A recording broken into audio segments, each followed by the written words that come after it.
Hi, I'm Ken Kenner.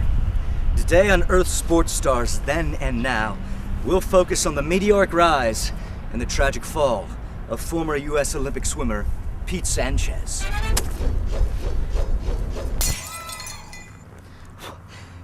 Known as the bad boy of the swim world, Pete appeared on the swim scene virtually out of nowhere, garnering attention for his sports fishing prowess in his adoptive hometown of Ensenada, Mexico, where one fateful day he caught the attention of a visiting tourist and former Team USA head swim team coach, Tim McConaughey.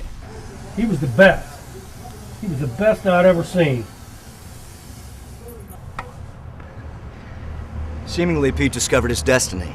Coach McConaughey molded Pete into the dynamic swimmer that he was supposed to become, winning every major event on Earth and even dabbling in a little bit of intergalactic play until finally Pete reached his goal, winning every gold in every event at the 2058 Olympic Games in Akron, Ohio. Known for his outlandish style and brash behavior, including, but not limited to, the excessive sporting of gold chains, Pete became a celebrity overnight, dating celebrities, gaining endorsements, and even guest starring on a few TV shows and B-rate movies.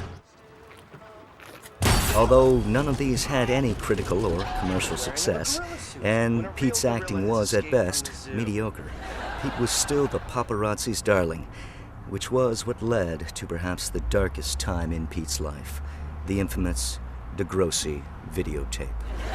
Sharon DeGrossi was president and founder of the Pete Sanchez, I love you, LOL, exclamation point, fan club.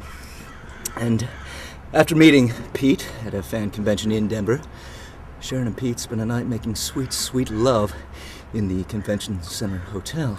Unfortunately, the night of revel and the accumulation of all of Sharon's wildest dreams and fantasies came crashing down that next fateful morning when the truth came out.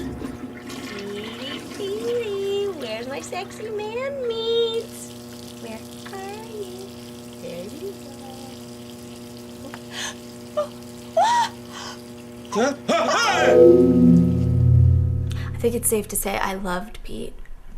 I mean, I loved Pete. I don't think anyone loved Pete as much as I loved Pete. That morning, we were together. Like, together. You know what I mean? That morning ruined my life. I didn't mean to hurt Pete. I really didn't. But I mean, I'm just not the kind of person. I'm just not gonna sit by, and let someone get away with that. I had to tell the world because he is a amphibian. That videotape would prove to be Pete's undoing. When word got out that he was a amphibian, life took a cruel turn for Pete.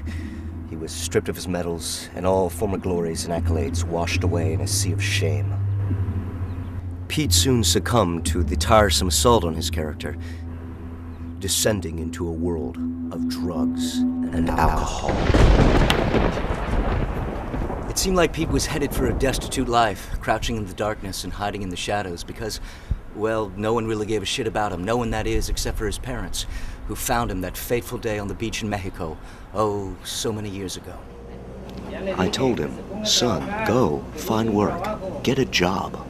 Pete entered the Starship Federation's Work for Rehabilitation program. I sat down with Pete to talk to him about his new job and the training it takes and what his new life is like as the guy who works in the engine room. Since you've been in the program, you have been working on the rock collector? Yeah. So, tell me what that's like, and what it's like to be a nobody who is looked upon as the guy who is nobody, who is essentially going nowhere.